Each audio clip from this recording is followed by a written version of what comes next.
All right, welcome to Chapter 3, Functions, the last chapter of this week's work. We're going to cover three things during this chapter. We're going to cover average rate of change, we're going to cover something new called iterates, and we're going to do a review of something you've probably seen before, inverse functions. First up, average rate of change. So average rate of change is just the formula f of b minus f of a all over b minus a. You might recognize that as a formula for slope. There's no difference between average rate of change and slope. That's because if I've got a function that's going like this, and I want to know the average rate of change from this point, point A, to that point, point B, well, it changed that much, and the average rate of change would be the same as the slope of that line from A to B. Quick example problem, just because sometimes it throws people when there's something other than a number there. Average rate of change of the function x squared plus 2 over the interval 5 to a. Well, my average rate of change formula is f of b minus f of a all over b minus a. In this case, this a is definitely not the same as that. It's just a placeholder. So in this case, it would be f of a, right, my second value, minus f of 5 all over a minus 5. F of a is what I get when I plug an a into the function. My function is x squared plus 2, so when I plug an a in, I'm going to get a squared plus 2 minus f of 5 is what I get when I plug a 5 into there. Plug a 5 in there, I'll have 5 squared plus 2, which is 27, so minus 27, all over a minus 5. We can simplify that a bit. That'd become a squared minus 25, all over a minus 5. That numerator is factorable. I can factor that a squared minus 25 into a plus 5 times a minus 5. That's all over a minus 5. And then you'll note, hey, I've got an a minus 5 in the numerator and the denominator. Those can cancel out. So I would get a simplified answer of just a plus 5. Average rate of change from over the interval 5 to a is just a plus 5. Average rate of change should hopefully be something you've seen before. You'll definitely see it again. Iterates. Iterates is something new. So I'm going to slow down here a bit. Here's what iterates are. Given a function f and an input called x naught or x sub 0, the iterates of the function are as follows. The first iterate would just be whatever x value you get in when you get out when you plug that x naught into your function. So you're going to plug that input in. Whatever you get out is your first iterate. Since it's your first iterate, let's call it x1. The second iterate is what you get when you take that first iterate, that x1, and you plug it back into the function, and you'll get something else out. That'll be your second iterate. And since it's your second iterate, call it x2. You want your third iterate? Plug that x2 into there, and you get your third iterate out. Call it x3. So here I've got a function, x squared minus 1, and my x naught, my x sub 0, my very first input would be 2.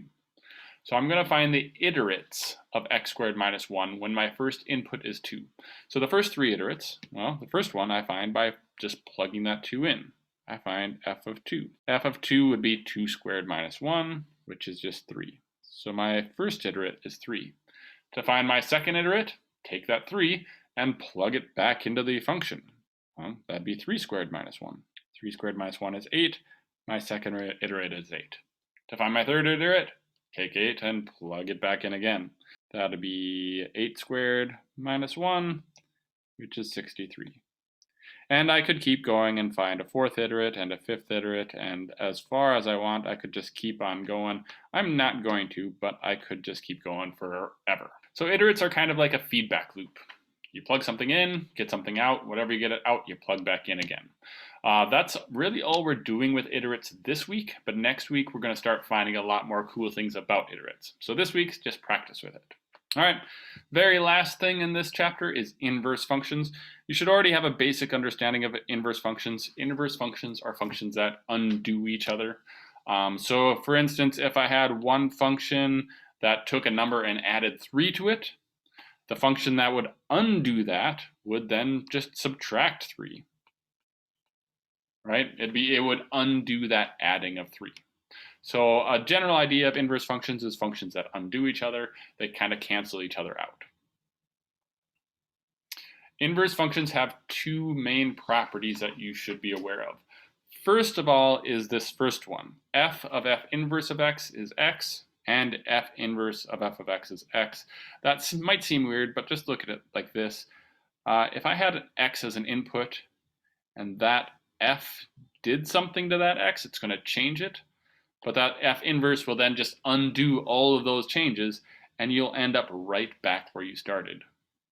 Same thing right here. Whatever that f inverse does to the x, it's going to change it.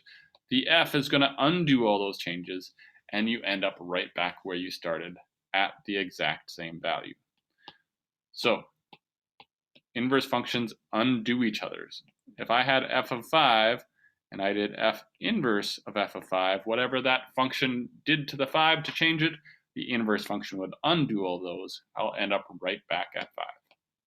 So this first line kind of speaks to the fact that inverse functions undo each other. The second line is a graphical interpretation. The f and f inverse are going to always be reflections over the line y equals x. That's no accident. We'll discuss about that in just a minute. All right, so first off, let's talk about that. If I told you that this line in blue was f of x, and I wanted you to sketch f inverse of x, it should be relatively easy because of this second property of inverse functions. They're going to be reflections over the line y equals x. So if I take that original function and I reflect that over the line y equals x, this point here would reflect to there. This point here would still be on there because it's right on that line of reflection. This point would reflect to there. This point would stay on there, and then this would keep going like that. All right. This would be what my f inverse of x would look like. One important note, take a look at these points on the original. That is the point -5, -3. When I reflected that over the line y equals x, it ended up right here, which is the point -3, -5. That is important. Notice when you reflect over the line y equals x, those x and y coordinates switch spots. The x coordinate becomes the y coordinate becomes the x. Happens every time. Over here on this original, I had this point, which was the point 0, 2.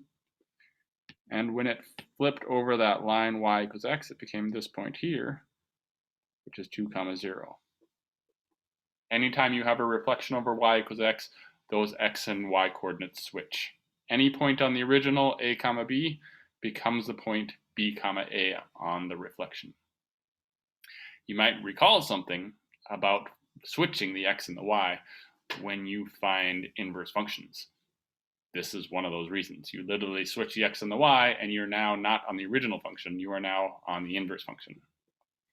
All right, let's just double check that idea. Here we've got a couple of things. Suppose f of 3 equals 5 and f of 5 equals 0. What does f inverse of 5 equal? Now, at first glance, people think, I don't know anything about f inverse. I don't know. But let's keep in mind what this stuff means. When I say f of 3 equals 5, that means I have a point on the line. When I have that f of 3 equals 5, that means I've got a point on the line. Specifically, it means when I put a 3 in, I get a 5 out. So the point 3, 5 is on f. Because of this one, I know the point 5, 0 is on f. If I know a couple of points that are on f, I know the points that are on f inverse. They're going to be flipped, right? So if I know those ones are on f, I know the flip one is on F inverse. So if 3 comma 5 is on F, that means 5 comma 3 is some point on my inverse function. And because of this one, I know the point 0 comma 5 is some point on my inverse function.